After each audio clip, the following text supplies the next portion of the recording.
मैं तो अच्छी बहू बन गई, तुम अच्छे दामाद कब बनोगे। दीपाली की शादी के दिन ही उसके पति मुकेश ने उसे कह दिया, हमारे यहाँ तुम पर किसी भी तरह की कोई बंदिश नहीं लगाई जाएगी, ना खाने पहनने पर, ना घूमने फिरने, पढ़ाना और किसी तरह की। बस तुम्हें एक ही बात का ध्यान रखना है, अपने सास ससुर यानी मेरे मम्मी पापा को मान सम्मान देना है और आदर करना है। उनकी किसी बात का विरोध नहीं करना है, ना उनसे बहसबाजी करनी है, ना उन्हें पलट कर जवाब देना है। अगर इस बात का ध्यान रखोगी तो हमेशा खुश रहोगी। वैसे मेरे मम्मी पापा दोनों ही बहुत सीधे और सरल स्वभाव के हैं। तुम पर किसी तरह की कोई पाबंदी नहीं लगाई जाएगी और ना कोई रोक टोक ही करेगा। बस इतना ध्यान रखना, मेरे मम्मी पापा का अनादर मत करना, मैं सहन नहीं कर सकता। दीपाली चुपचाप पति की बात सुन रही थी। मन ही मन सोचने लगी, अगर किसी तरह का कोई पाबंदी नहीं होगा, कोई रोक टोक नहीं होगा, वे क्यों किसी से बहसबाजी करेगी। उसे खुशी हुई कि पति ने बात को स्पष्ट कर दिया, किसी गलत फहमी में नहीं रखा। जीवन गति से चलने लगी। 2-3 महीने बीतने के बाद दीपाली की मम्मी का फ़ोन आया कि तुम और दामाद जी 2 दिनों के लिए मिलकर चले जाओ, बहुत याद आ रही है। दीपाली के परिवार में उसकी बड़ी एक बहन थी जो दूसरे शहर में रहती थी।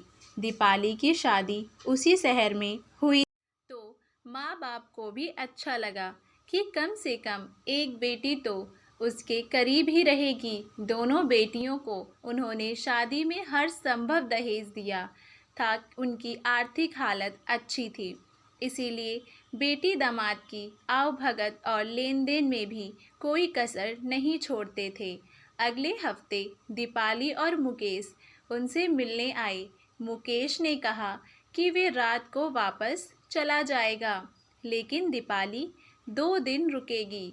अगले दिन मुकेश फिर से उसे लेने आ गया। उन्होंने भी दामाद की बात को स्वीकार कर लिया। दीपाली की मम्मी ने बेटी दामाद के लिए बहुत बढ़िया खाना बनाया। बेटी की पसंद के साथ साथ दामाद की पसंद भी पूछकर उस हिसाब से तरह तरह के व्यंजन बनाए तथा बड़े प्यार के साथ उन्हें परोसा। इतने दिनों के बाद मम्मी के हाथ का बना खाना खाकर दीपाली तो तृप्त हो गई। हर चीज़ की तारीफ किए जा रही थी, जबकि मुकेश चुपचाप खाना खा रहा था। 1-2 बार दीपाली ने पूछा भी, क्या आपको खाना पसंद नहीं आया? तो मुकेश ने नहीं तो अच्छा है कहकर बात ख़त्म कर दी। अगले दिन रात को मुकेश दीपाली को लेने के लिए आया। सभी ने मिलकर भोजन किया। उस दिन भी दीपाली की मम्मी ने विशेष रूप से दामाद के लिए नए व्यंजन बनाए थे, लेकिन मुकेश ने खाने के बारे में एक शब्द भी नहीं कहा। दीपाली को बहुत हैरानी हो रही थी, क्योंकि घर पर जब वे खाना खाने बैठता तो कुछ ना कुछ तारीफ ज़रूर करता था कि आज कोफ्ते बहुत टेस्टी बने हैं, दाल बाटी का तो कहना ही क्या, मज़ा आ गया, इडली सांभर तो तुमने बाज़ार से भी अच्छा बनाया है, फिर तो इतनी स्वादिष्ट बनी है कि मन कर रहा है एक कटोरी और खा लूँ। फिर यहाँ क्या हो गया, मुंह से तारीफ का एक बोल नहीं फूट रहा है। खैर, खाना खाकर वे लोग चले गए। जाते समय मम्मी ने दोनों के लिए कपड़े दिए। अगले दिन दीपाली ने कपड़े अपनी सास को दिखाते हुए बताया कि मम्मी ने दोनों को कपड़े दिए हैं। उन्होंने देखकर कहा, ठीक है, तुम्हारी पसंद के हैं, तुमको पहनने हैं, मुझे क्या। समीप खड़े मुकेश ने जब कपड़े देखे तो फौरन बोला, ये कौन से ज़माने की साड़ी उठा लाई हो तुम, इसे पहनोगी क्या? मम्मी ने पुरानी निकाल कर दे दी। और ये मेरे पैंट शर्ट का कपड़ा, इसे क्यों उठा लाई? मैं तो रेडीमेड कपड़े पहनता हूँ, तुम्हें नहीं पता? इन्हें वापस कर देना, तुम्हारे किसी जीजा के काम आ जाएगा। और फिर जोर से हंस पड़ा। दीपाली को ऐसी प्रतिक्रिया की उम्मीद नहीं थी।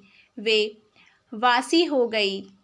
अभी तो शादी को इतना कम समय हुआ है और मुकेश मेरी मम्मी पापा का मजाक बना रहा है और मेरी मम्मी पापा का अनादर कर रहा है। मम्मी ने इतने अच्छे कपड़े दिए हैं, इतनी बढ़िया आओ भगत की, लेकिन मुकेश के मुंह से तारीफ के दोष अब नहीं निकले और अब कपड़ों की मजाक बना रहा है।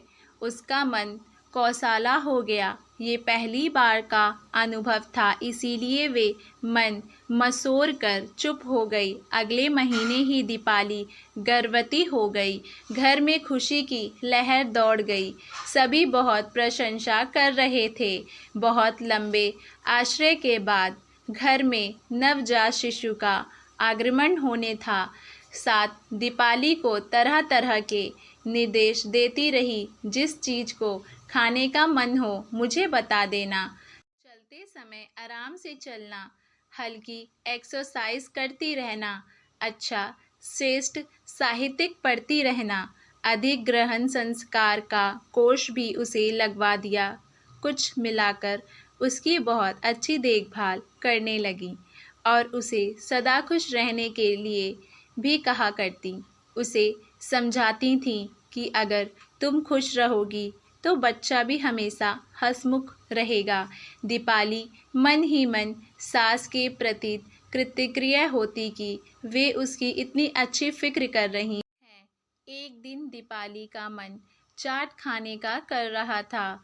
उसने बातों बातों में फ़ोन पर ये बात अपनी मम्मी से कह दी तो मम्मी फ़ौरन बोली, मैं आज ही तुम्हारे लिए बहुत अच्छा चाट बनाती हूँ, तुम और मुकेश शाम को आ जाना और यहीं पर खाना भी खा लेना।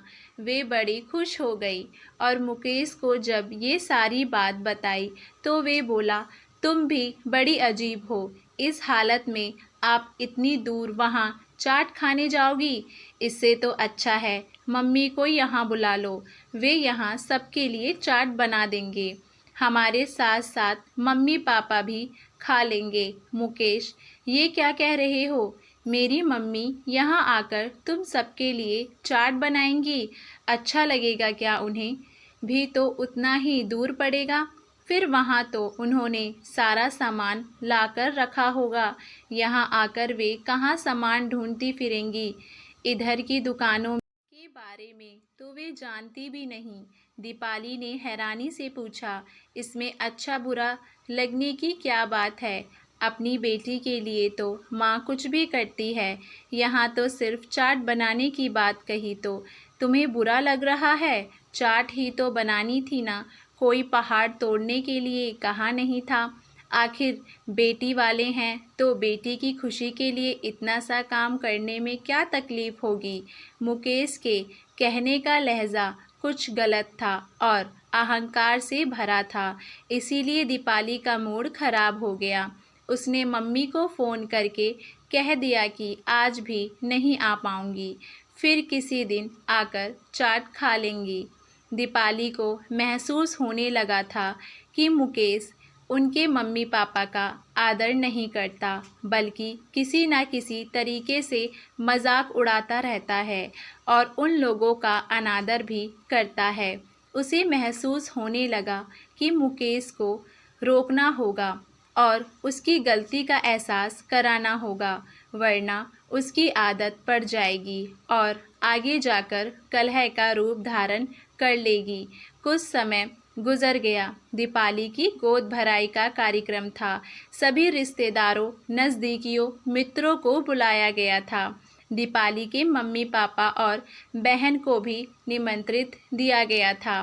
क्योंकि बच्चों की परीक्षा का समय था, इसीलिए बहन ने आने से मना कर दिया। उसने कहा वे बच्चे के जन्म पर आ जाएगी। दीपाली की मम्मी पापा काफ़ी सामान लेकर आए। इतनी खुशी का अवसर था। दीपाली मुकेश तथा सास ससुर के कपड़े, मिठाई, मेवे और फल सभी कुछ लाए। दीपाली ने मम्मी को बताया था कि मुकेश को बेसन के लड्डू बेहद पसंद हैं। तो उन्होंने लड्डू तो बनाए ही, साथ में मठरी शक्करपारे भी बना डाले। सास ने सारा सामान देखकर कहा, इतना सब कुछ लाने की क्या ज़रूरत थी। तभी मुकेश बोल पड़ा, अरे मम्मी जी, आप भी ना अभी तक मठरी शक्करपारे में ही अटकी हुई हैं। अब इन चीज़ों को कौन खाता है। बाज़ार स्वादिष्ट खाने की चीज़ों से अटा पड़ा है और आप घर पर फालतू इतना सर दर्द वाले काम करती रहती हैं। दीपाली के साथ साथ उसके मम्मी पापा भी सन्न रह गए मुकेश की बातें सुनकर।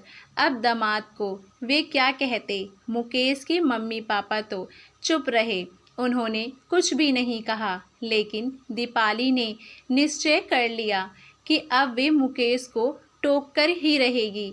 अगले दिन सब मेहमानों ने जाने के बाद दीपाली ने मुकेश को कह दिया, हमारी शादी को साल भर होने वाला है। इस टाइम में तुम्हारे कहे अनुसार मैंने एक बार भी तुम्हारी मम्मी डैडी का अनादर नहीं किया।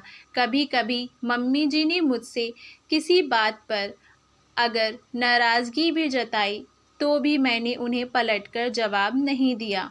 लेकिन तुम लगातार मेरी मम्मी डैडी का अपमान अनादर तो करते ही हो, उनका मजाक भी उड़ाते हो।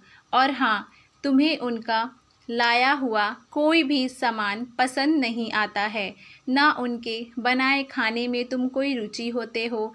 इतने प्यार से तुम्हारे लिए नई नई चीज़ें बनाकर लेकर आई थी, लेकिन तुमने हर बार उनका मजाक ही उड़ाया।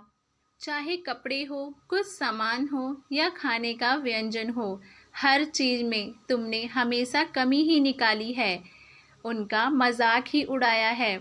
आखिर उनसे तुम्हें प्रॉब्लम क्या है?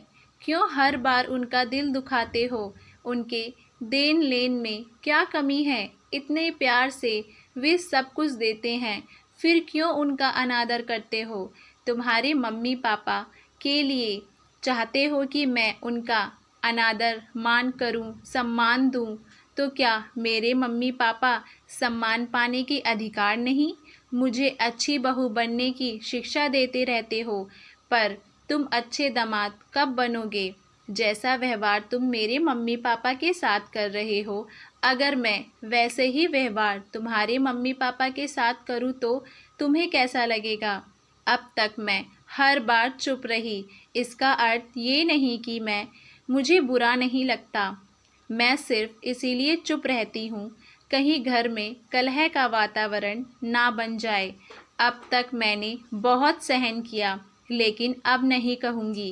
कहते कहते दीपाली की आंखों में आंसू आ गया। आज पहली बार मुकेश को अपनी गलती का एहसास हुआ। उसने बताया कि उसके कुछ दोस्त कहा करते थे, दामाद को रौब से रहना चाहिए, ससुराल वालों पर अपना प्रभाव डालना है तो अपना महत्व बढ़ाना और अहमियत दिखाना ज़रूरी है।